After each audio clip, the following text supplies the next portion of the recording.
Welcome back to another Top 10s Day Wednesday video. In today's video, we're taking a look at the 10 most played EDH cards from the original set of Commander 2011 pre-constructed decks.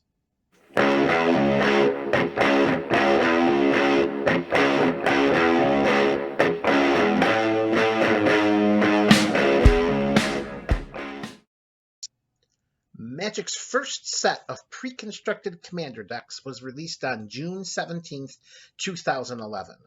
The set contained one deck from each of the 5 color wedges in Magic. Each deck showcased a brand new legendary creature around whom the deck was constructed. The Mardu deck was called Heavenly Inferno and featured Kali of the Vast. The Temur deck was called Mirror Mastery and featured Riku of Two Reflections. The Abzan deck was called Counterpunch and featured Gave, Guru of Spores. The Jeskai deck was called Political Puppets and featured Zedru the Great-Hearted. Lastly, the Sultai deck was called Devour for Power and featured the Mimeoplasm. Each deck also included 2 other legendary creatures that could also act as a player's commander. One brand new creature, and a reprint of each respective wedge-colored dragon, which originally appeared in Planar Chaos back in February of 2007. The focus of this top 10 list is on the most played original Commander cards from these decks as per EDHREC.com. No reprints. So let's begin. Number 10 on this list is Minds Aglow. Minds Aglow is a part of a cycle of cards in this product that featured the Join Forces mechanic. This mechanic rewards all players at the table, and Minds Aglow may provide the most generous gift of all: cards. Starting with the caster of the spell, each player pays any amount of mana. Then, each player draws X cards, where X is the total amount of mana spent this way. Minds Aglow is found in the Devour for Power deck, and the idea is to force players to fill their graveyards with fodder for the Mimeoplasm. This sorcery is most popular in group hug decks, a type of deck wherein the pilot hugs their opponents with resources like cards, lands, and creatures. One of my deck building principles is not to include cards that help my opponents. As such, I currently do not play Minds Aglow in any of my decks. Number 9 on this list is Hydra Omnivore. Hydra Omnivore is an 8/8 evasionless Hydra for 4 and 2 green, and whenever it deals combat damage to an opponent, it deals that much damage to each other opponent. This is the opposite of Group Hug and feels more like Group Slap. Hydra Omnivore is found in the Mirror Mastery deck and is often hated off of the table immediately after it enters the battlefield. Although most popular in Gargos Vicious Watcher mono-green decks, I currently have a copy of Hydra Omnivore in my Xenagos God of Revels deck. As Xenagos has a converted mana cost of 5, curving into Hydra Omnivore the turn after casting Xenagos could result in each opponent taking 16 points of damage, a feat that can be accelerated through ramping due to the presence of green in the deck. Number 8 on this list is Stranglehold. Stranglehold is the only enchantment to make this list. Additionally, at the time of this video's completion, it is the most valuable card from the Commander 2011 product and is found in the Heavenly Inferno deck. Stranglehold denies opponents the ability to search their libraries, nullifying all fetch and tutor effects. As an added feature of hate towards the blue mages at the table, if an opponent would begin an extra turn, then that player skips that turn instead. Enchantments can be difficult to remove from the battlefield if players do not include enchantment-specific removal or versatile removal spells that can target various types of permanents. With Stranglehold on the battlefield, it's not like opponents can tutor up any answers for it. It's not a card that I would want to play against, so I currently do not play Stranglehold in any of my decks. Number 7 on this list is Hornet Queen. Hornet Queen has a lot of overall value in one card.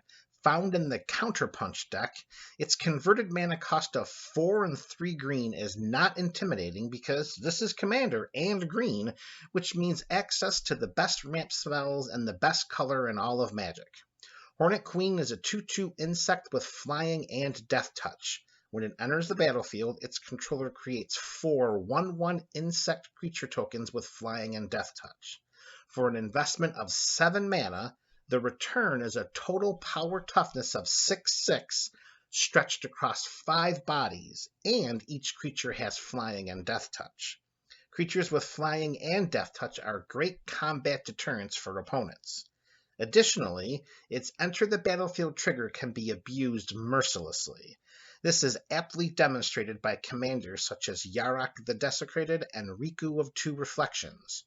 It's no coincidence that I have a copy of Hornet Queen in each of those decks.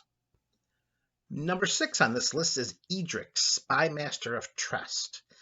Found in the Mirror Mastery deck, Edric, Spymaster of Trest is a pseudo-group hug card and is the only legendary creature to make this list. Whenever a creature deals combat damage to one of your opponents, its controller may draw a card. Notice the text on Edric. It says whenever a creature deals combat damage. It does not say whenever 1 or more creatures deal combat damage. If 4 creatures deal combat damage to your opponents, then the player who controls those creatures draws 4 cards. Although this incentivizes opponents to attack each other, they are rewarded for doing so by drawing cards. Also, far too often through politicking, this ability can be abused by opponents and become detrimental to Edric's controller. Due to this, I currently do not play Edric in any of my decks. Number 5 on this list is Scavenging Ooze. Scavenging Ooze does a lot of heavy lifting for such a small and expensive creature. Slotted into the Counterpunch deck, Scavenging Ooze is the typical 2/2 with a CMC of 2, but it does so much more.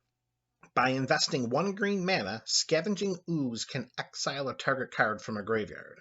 If this was a creature card, then Scavenging Ooze gets +1/+1 counter and its controller gains 1 life. This is a very effective way to shut down graveyard-themed decks and strategies. Most popular in Yisan the Wanderer Bard mono green builds, Scavenging Ooze is played in over 6% of green decks as per EDHRec.com. This percentage seems low to me. Although it is a prominent commodity in numerous kitchen table decks, I currently do not play Scavenging Ooze in any of my commander decks. Number 4 on this list is Homeward Path. The first land to make this list is Homeward Path, originally printed in the Mirror Mastery deck. Homeward Path is another anti-blue mage card that allows all players to gain control of all creatures they own. It also taps for a colorless mana. If you ever experienced a blue mage exchange control of 2 battlefields worth of creatures with a card like Reigns of Power, then you understand the significance of including Homeward Path in a deck.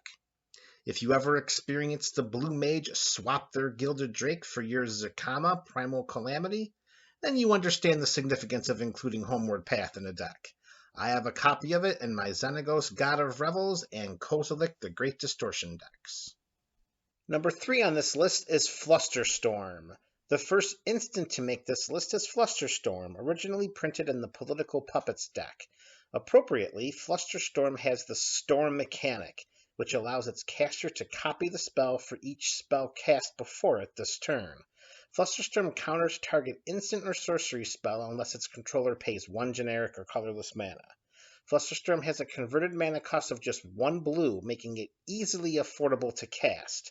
It is popular in CDH as it can be used to stop combos in Storm decks at the commander table. As I am not a proponent of playing with counterspells, I currently do not play Flusterstorm in any of my commander decks. Number 2 on this list is Chaos Warp. Chaos Warp is the second consecutive instant to make this list. Originally printed in the Political Puppets deck, Chaos Warp allows its caster to force the owner of a target permanent to shuffle it into their deck. Then, the owner of the permanent reveals the top card of their library, and if it's a permanent card, they put it onto the battlefield. Notice the text on Chaos Warp. It says, the owner of target permanent. It doesn't say target permanent an opponent controls. This means that players can target themselves. Additionally, the ability to remove any permanent from the battlefield is foreign for red, particularly when trying to target enchantments. Since its debut, Chaos Warp has become a fairly ubiquitous red removal spell and is played in more than 25% of all decks listed through EDHREC.com. Everyone has a Chaos Warp story. What's yours? And lastly, number 1 on this list is Command Tower. Was there ever any doubt? Command Tower is the most played non-basic land in Commander according to EDHREC.com and easily is the best land in the format. When a player taps Command Tower, they add 1 mana of any color in their commander's color identity, an undeniably powerful value that is enhanced when the number of colors in a general increases. In a 5-color deck, Command Tower taps for 1 mana of any color. There are no restrictions, there are no drawbacks, there are no hoops to jump. No land in Magic the Gathering's history can do what Command Tower does without any collateral effects. Command Tower has been printed 15 times since its debut in this Commander 2011 product. There is a copy in every pre-constructed Commander deck, and it was reprinted in Commander Legends booster packs. It is listed in over 300,000 decks through EDHREC.com, a number that comprises nearly 2/3 of all decks listed.